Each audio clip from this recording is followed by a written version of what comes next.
सभी को हर हर महादेव। आप सभी का फिर से महेश्वर अस्त्र चैनल पर स्वागत है। आज हम देखेंगे कि शिवरात्रि क्यों मनाई जाती है। क्योंकि कई लोग बोलते हैं कि महाशिवरात्रि को शिव पार्वती का विवाह हुआ था। कुछ बोलते हैं इस दिन शिव का जन्म हुआ था, पर वेदों में शिव को अजन्मा बोला है, तो शिव का जन्म कैसे हो सकता है। लेकिन शिव महापुराण में वर्णित है कि महाशिवरात्रि के दिन शिव जी ने लिंग रूप में ब्रह्मा और विष्णु जी को दर्शन दिया था, इसलिए महाशिवरात्रि मनाई जाती है। तो आज का यह वीडियो इसी विषय पर है कि शिव को लिंग रूप में प्रकट क्यों होना पड़ा, उसके पीछे की क्या कथा है। आज हम शिव महापुराण की विद्येश्वर संहिता के माध्यम से जानेंगे, तो वीडियो में अंत तक बने रहे। तो चलिए बिना देर के वीडियो शुरू करते हैं। नंदी जी बताते हैं कि एक बार ब्रह्मा जी विष्णु जी के पास जाते हैं और उन्हें बोलते हैं कि हे वत्स, हे विष्णु, काल के प्रभाव से तुम्हें बहुत अभिमान हो गया है। हे वत्स, मैं जगत का पितामह और तुम्हारा रक्षक हूँ। विष्णु बोले, हे वत्स, यह जगत मुझ में ही स्थित है। तुम केवल चोर के समान दूसरे की संपत्ति को व्यर्थ अपनी मानते हो। तुम मेरे नाभि कमल से उत्पन्न हो, अतः तुम मेरे पुत्र हो। तुम तो व्यर्थ बातें कर रहे हो। नंदिकेश्वर बोले, हे मुनि, उस समय वे अजन्मा ब्रह्मा और विष्णु मोहवश मैं श्रेष्ठ हूँ, मैं स्वामी हूँ, तुम नहीं, इस प्रकार बोलते बोलते परस्पर एक दूसरे को मारने की इच्छा से युद्ध करने लगे। हंस और गरुड़ पर आरूढ़ होकर वे दोनों वीर ब्रह्मा और विष्णु युद्ध करने लगे। तब ब्रह्मा और विष्णु के गण भी परस्पर युद्ध करने लगे। नंदी जी बताते हैं कि ब्रह्मा और विष्णु शिव की माया में फंसकर एक दूसरे के साथ युद्ध करते हैं और उनके साथ उनके गण भी युद्ध करने लगते हैं। तब गरुड़ वाहन भगवान विष्णु ने क्रुद्ध होकर ब्रह्मा के वक्षस्थल पर अनेक प्रकार की असंख्य दुस्सह्य बाणों और अस्त्रों से प्रहार किया। तब विधाता भी क्रुद्ध होकर विष्णु के हृदय पर अग्नि के समान बाण और अनेक प्रकार के अस्त्रों को छोड़ने लगे। उस समय देवगण उन दोनों का वह अद्भुत युद्ध देखकर अतिशय व्याकुल हो गए और ब्रह्मा तथा विष्णु की प्रशंसा करने लगे। तत्पश्चात युद्ध में तत्पर महाज्ञानी विष्णु ने अतिशय क्रोध के साथ शांत हो दीर्घ निश्वास लेते हुए ब्रह्मा को लक्ष्य कर भयंकर महेश्वर अस्त्र का संधान किया। ब्रह्मा ने भी अतिशय क्रोध में आकर विष्णु के हृदय को लक्ष्य कर ब्रह्मांड को कंपित करते हुए भयंकर पाशुपत अस्त्र का प्रयोग किया। ब्रह्मा और विष्णु के सूर्य के समान हजारों मुख वाले अत्यंत उग्र तथा प्रचंड आंधी के समान भयंकर दोनों अस्त्र आकाश में प्रकट हो गए। इस प्रकार ब्रह्मा और विष्णु का आपस में भयंकर युद्ध होने लगा। तब भगवान विष्णु और ब्रह्मा में महायुद्ध चालू हुआ। विष्णु जी ने क्रोध में आकर ब्रह्मा जी पर अनेक शस्त्रों से प्रहार किया और वैसे ही ब्रह्मा ने भी विष्णु पे शस्त्रों से प्रहार किया।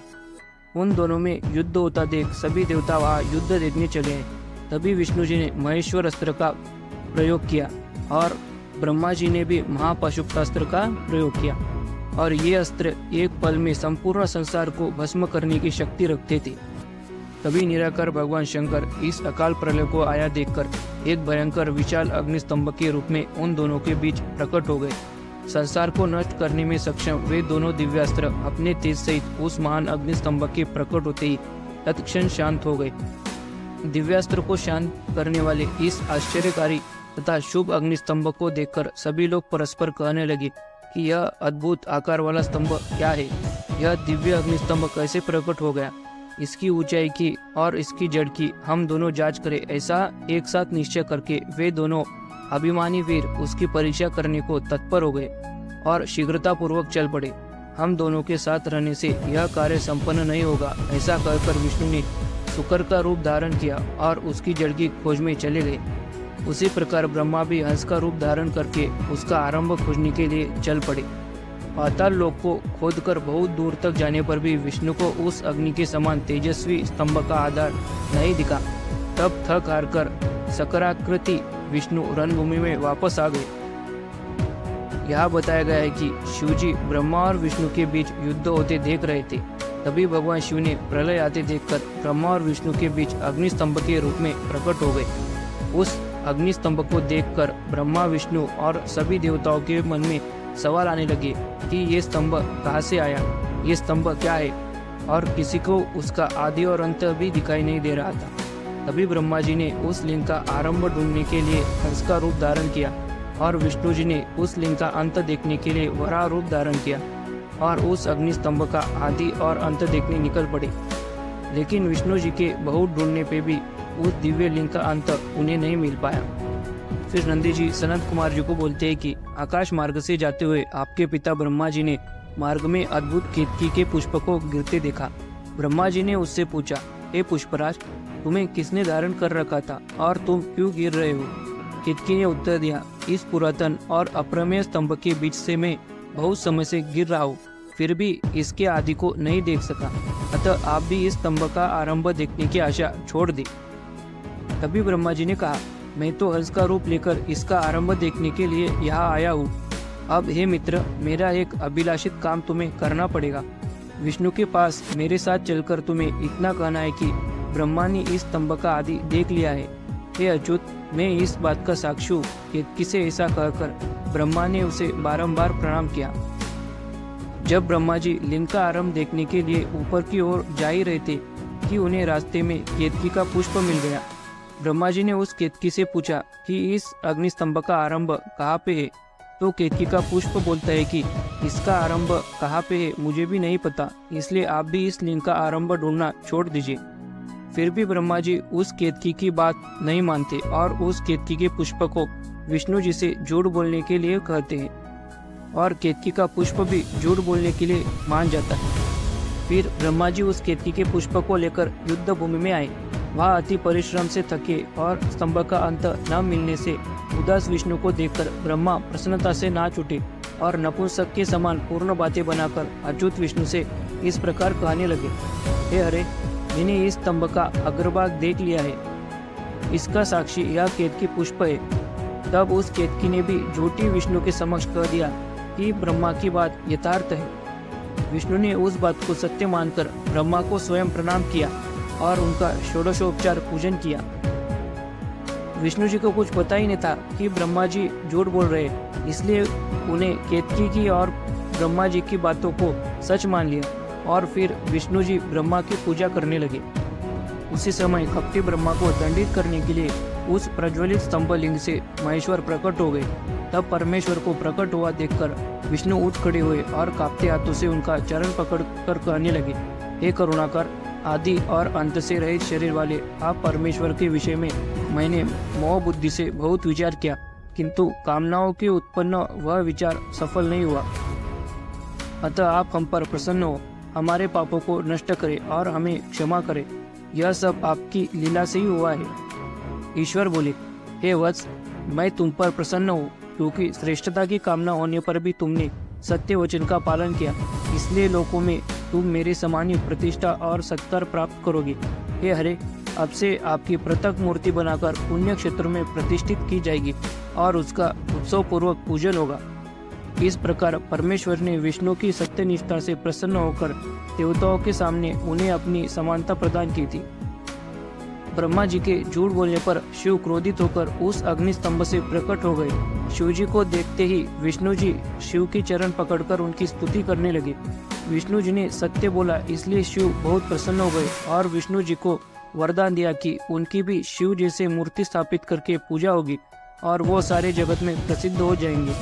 ऐसा कहकर शिव जी ने विष्णु को अपनी समानता यानी शिव के समान होने का अधिकार दिया। फिर नंदिकेश्वर बोले, तदुपरांत महादेव शिव जी ने ब्रह्मा के गर्व को मिटाने की इच्छा से अपनी भ्रुकुटी के मध्य से भैरव नामक एक अद्भुत पुरुष को उत्पन्न किया।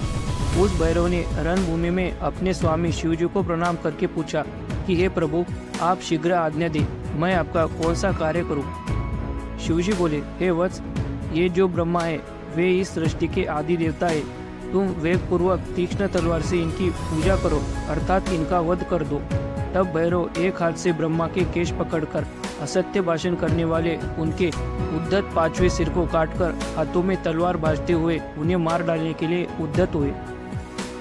हम सभी को पता है कि भगवान शिव को झूठ बोलने वाले, धोखा देने वाले और अधर्म करने वाले लोगों से कितनी नफरत है। शिव को ऐसे लोग बिल्कुल पसंद नहीं जो सिर्फ झूठ बोलते हैं, लोगों को ठगते हैं। इसीलिए उनको ब्रह्मा जी पर क्रोध आया, क्योंकि उन्होंने शिव के सामने विष्णु को झूठ बोला।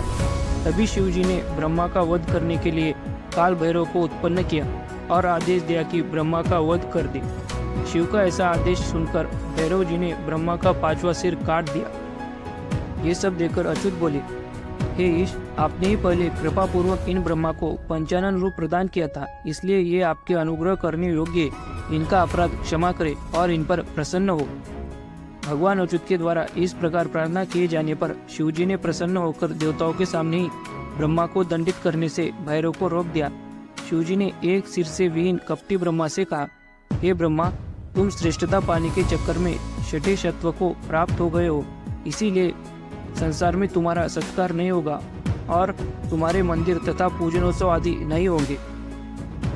जब काल भैरव ब्रह्मा जी का वध करने ही वाले थे, तभी विष्णु जी शिव से प्रार्थना करते हैं कि ब्रह्मा को ना मारे, उनको क्षमा कर दे।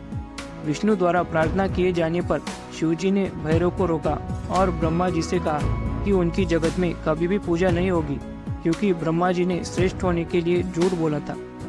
फिर ब्रह्मा जी बोलते हैं कि हे महाविभूति संपन्न स्वामिन, आप मुझ पर प्रसन्न होइए। मैं आपकी कृपा से अपने सिर के कटने को भी आज श्रेष्ठ समझता हूँ। विश्व के कारण विश्व बंधु, दोषों को सह लेने वाले और पर्वत के समान कठोर धनुष धारण करने वाले आप भगवान शिव को नमस्कार है। ईश्वर बोले, हे वत्स, अनुशासन का भय नहीं रहने से यह सारा संसार नष्ट हो जाएगा, अतः तुम दंडनीय को दंड दो और इस संसार की व्यवस्था चलाओ। तुम्हें एक परम दुर्लभ वर भी देता हूँ, जिसे ग्रहण करो। अग्निहोत्र आदि वैतानिक और गुह्य यज्ञों में आप ही श्रेष्ठ होंगे। सर्वांग पूर्ण और पुष्कल दक्षिणा वाला यज्ञ भी आपके बिना निष्फल होगा। ब्रह्मा जी को जब उनकी गलती समझ आ गई, तब उन्होंने शिव से माफी मांगी, उनसे प्रार्थना की। तब शिव ने उन्हें माफ कर दिया और ब्रह्मा जी को वरदान दिया कि उनके बिना कोई भी यज्ञ सफल नहीं होगा। फिर वो केतकी के पुष्प को दंड देते हैं कि शिव के ऊपर केतकी का पुष्प कभी नहीं चढ़ाया जाएगा। फिर केतकी ने भी शिव से क्षमा मांगी, उनसे प्रार्थना की, उनको नमस्कार किया। तभी शिव जी उस पे प्रसन्न हुए और उससे कहा कि आज से शिव को छोड़ के सभी देवताओं पे केतकी के पुष्प को चढ़ाया जाएगा। फिर नंदीश्वर सनत कुमार जी को बताते हैं कि ब्रह्मा और विष्णु भगवान शंकर को प्रणाम करके दोनों हाथ जोड़कर उनके दाएं बाएं भाग में चुपचाप खड़े हो गए। फिर उन्होंने वहां पूजनीय महादेव जी को कुटुंब सहित श्रेष्ठ आसन पर स्थापित करके पवित्र पुरुष वस्तुओं द्वारा उनका पूजन किया।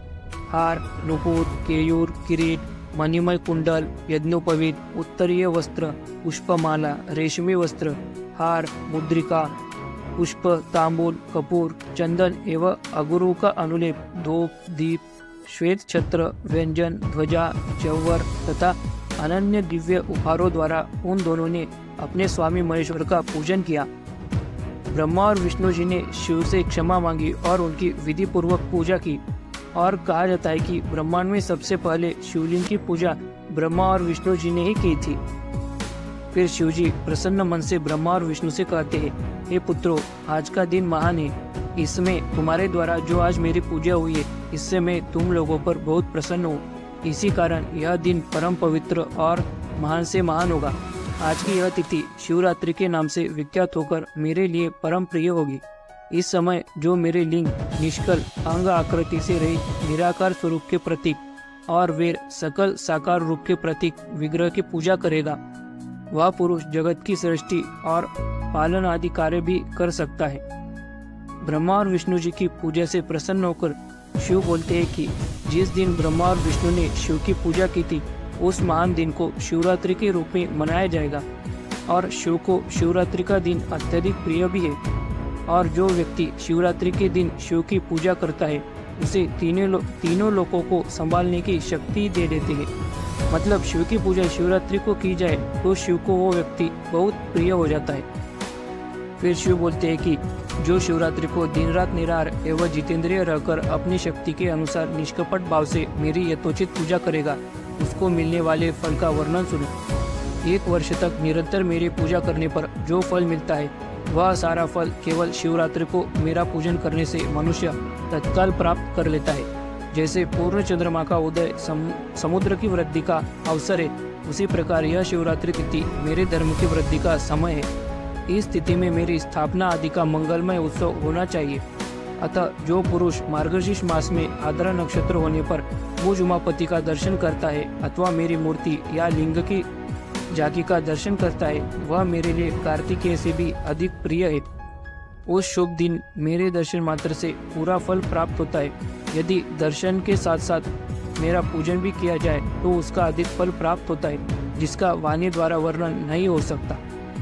यहाँ शिवजी बता रहे कि जो मनुष्य शिवरात्रि को उपवास करता है और उनकी पूजा करता है, उसे लगातार 1 साल पूजा करने से जो फल मिलता है वो सिर्फ शिवरात्रि के दिन शिव की पूजा करने से प्राप्त हो जाता है।